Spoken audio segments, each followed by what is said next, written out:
5,200 রুপিয়া, তাহলে আমি 5,200 রুপিয়া পাইলে বাংলার কত হচ্ছে 31,000 টাকা হচ্ছে। তার মধ্যে মনে করে যে আমার নিজের কিছু পার্সোনাল খরচ আছে। যদি দেশে চলে যেতে হয় বা কোনো কিছু একটা হয় তাহলে আপনাদের মানে একটু সমস্যা তো পড়বেনই।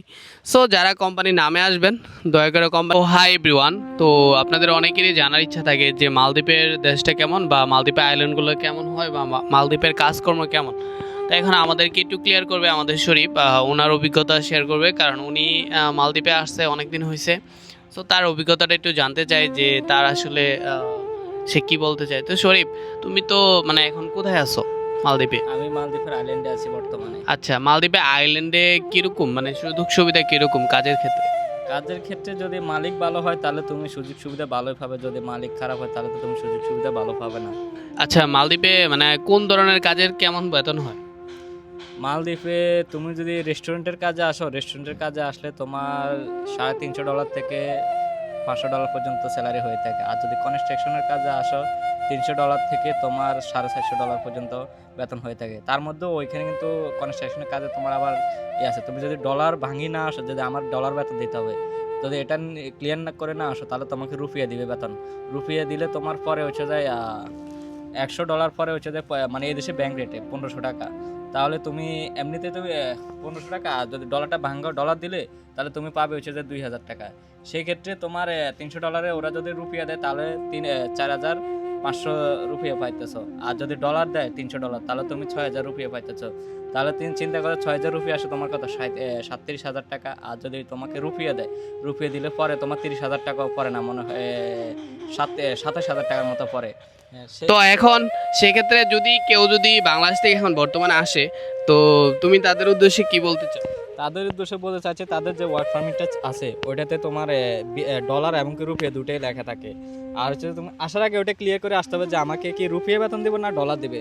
যদি ডলার বেতন দেয় তাহলে আমি মনে করি যে আসাটা ঠিক হবে, আর যদি রুপিয়া বেতন দেয় তাহলে আসাটা ভালো হবে না, কারণ সেক্ষেত্রে অনেক টাকায় লস যায়। এরপরে মনে করো যে মালদ্বীপ বর্তমানে তুমি 5-6 লাখ টাকা করে আসে, তুমি 30,000 টাকা যদি মাসে কামাইতে না পারো তাহলে টাকা তুমি কবে উঠাবা, কি করবা, মানে এগুলো সেই ক্ষেত্রে ভালো করে জেনে শুনে বুঝে আসাটা আমার মনে হয় ভালো হবে। আসলে বর্তমানে অনেকেই মালদ্বীপে আইসা এখন ফাইসা গেছে।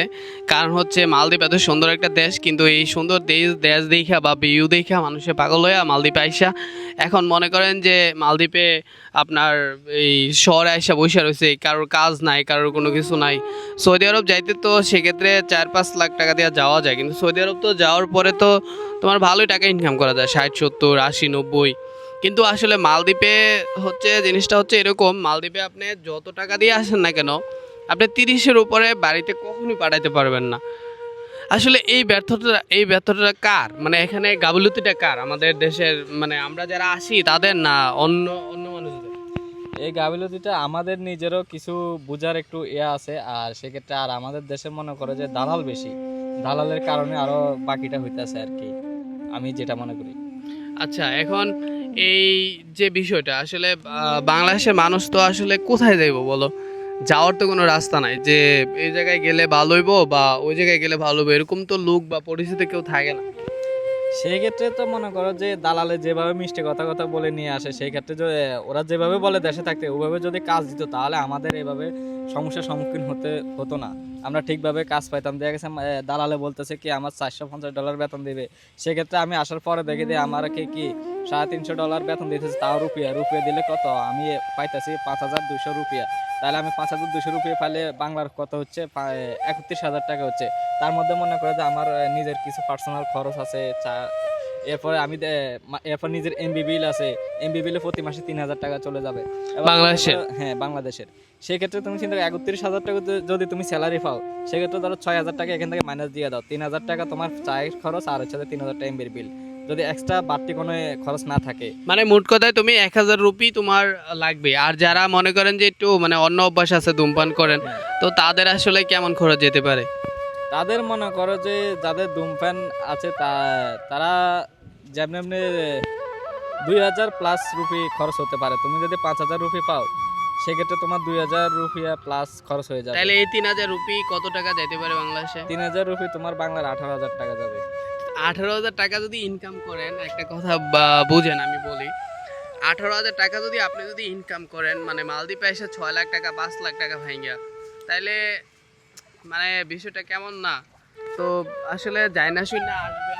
আর আপনাদেরকে বলতেছি এত পাগল হয়েন না মালদ্বীপের ভিউ দেখা বা মালদ্বীপের সৌন্দর্য দেখা বা মালদ্বীপে আসলে বর্তমানে এমন পজিশন যে কাজ খুবই কম আর হচ্ছে কি মানুষ বেশি আইসা পড়ছে।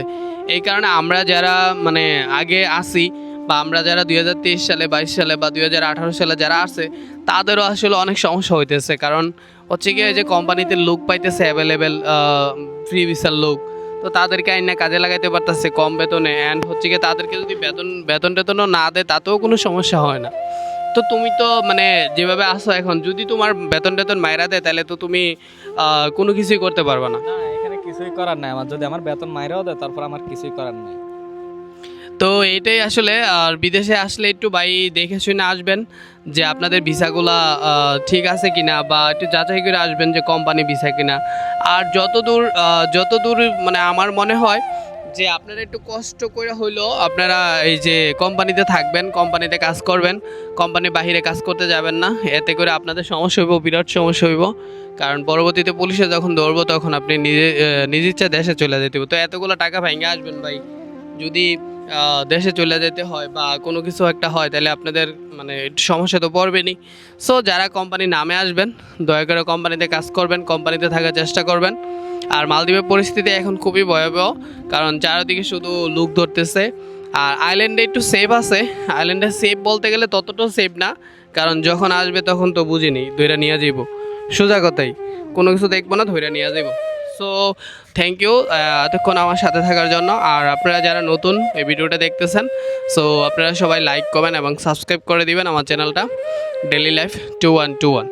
ওকে, সো সবাই ভালো থাকবেন এবং আমাদের জন্য দোয়া করবেন যেন আমরা যেন প্রবাস জীবন ভালোভাবে কাটাতে পারি এবং আপনাদের জন্য যেন নতুন নতুন ভিডিও নিয়ে আসতে পারি। সো থ্যাংক ইউ, আল্লাহ হাফেজ, বাই বাই।